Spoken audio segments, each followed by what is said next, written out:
prévu ce texte-là et comme Teddy il a fait un truc un peu engagé, ça m'a donné envie aussi. Du coup, j'ai hésité. Il est un peu long par contre, je suis désolé. Pour ceux qui veulent se barrer, c'est bon. Désolé. Non, je plaisante. Au revoir. Donc il s'appelle Fiston. Si je suis là assis dans l'ombre, si je fais face à l'aube de blême, c'est pour venir te dire pardon et dans l'espoir que tu me comprennes.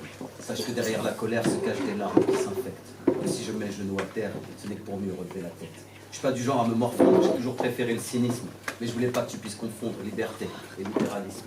J'aurais voulu que l'insouciance ne nous fasse jamais ses adieux, qu'elle nous épargne toutes ses souffrances et qu'elle s'insigne dans tes yeux. J'aurais voulu que tu ne touches plus le sol, que tes fous rires soient étincelles, que sur les bancs de l'école on t'aide à déployer tes ailes, que cette planète te dévoile ses infinis torrents de sève. Tu voles à travers les étoiles à la poursuite de tes rêves.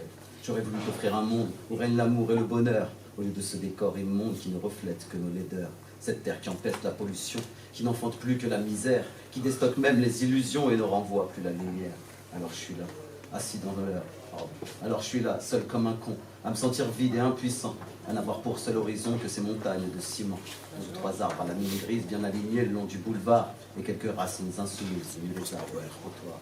Un monde peuplé d'hommes costumés, installés à bord de leurs jets, qui survolent de la coque plein le nez et des billets plein les mallettes, toutes ces décharges à ciel ouvert au fond desquelles crèvent nos gamins, pour venir ériger des frontières entre le rêve et le destin. Car si l'argent n'a pas d'odeur, il semble avoir choisi son camp, depuis que la folie des grandeurs s'est emparée de l'Occident, depuis qu'on tue femmes et enfants pour quelques barils de pétrole, depuis qu'on expulse des migrants pour ne pas qu'ils crèvent sur notre sol. Et ça nous parle d'indépendance, encaisse des impôts coloniaux, ça n'a de cesse d'endetter la France pour vendre son âme à Monsanto, ça autofinance le cancer, remplit les asiles psychiatriques, ça vendrait même père et mère à l'industrie pharmaceutique, ça manipule l'information, ça diabolise le musulman, ça terrorise toute une nation et extermine des innocents. Ça trafique même les images, et pas pour effacer les rides. Ça éradique le partage et ça rend l'avenir insipide. Je te parle d'un monde rempli d'ordures et de chômeurs surdiplômés, de poisons pires que le cyanure qu'on enterre juste sous nos pieds. Si où la drogue est en vente libre dans les bars et les pharmacies, et remplace les disques et les livres et ces pseudo-démocraties. Pressurisée et impuissante, dévastée par cette course folle, désabusée, obsolescente, c'est l'humanité qui s'immole. Quelle ironie de pouvoir prétendre être une espèce supérieure quand on piétine les cendres de ses frères victimes de nos leurs. Même les monstres qui violent nos enfants ne dorment plus dans nos prisons. Paraît que ça coûterait trop d'argent qu'il vaut mieux armer la nation. On est condamné à prier pour que ces prédateurs récidivistes n'en viennent jamais à rencontrer le chemin de nos filles et de nos fils. Combien cette terre cache-t-elle de monstres, de sous-hommes immondes et violents? Combien de femmes meurent dans ce monde des mains du père de leur enfant? Tu sais, fiston, je suis désolé. J'aimerais que tout soit différent. Mais j'arrête jamais de gamberger, je veux pas me gaver de leur calmant. J'aimerais me poser moins de questions et prendre les choses comme elles viennent.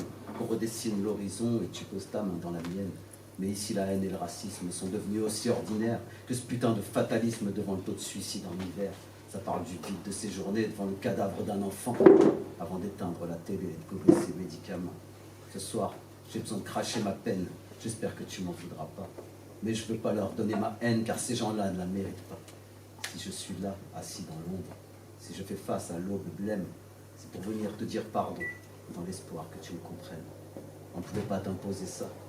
On voulait que tu aies le droit au bonheur. On ne tiendra jamais dans nos bras, alors on te fait vivre dans nos cœurs. Bravo!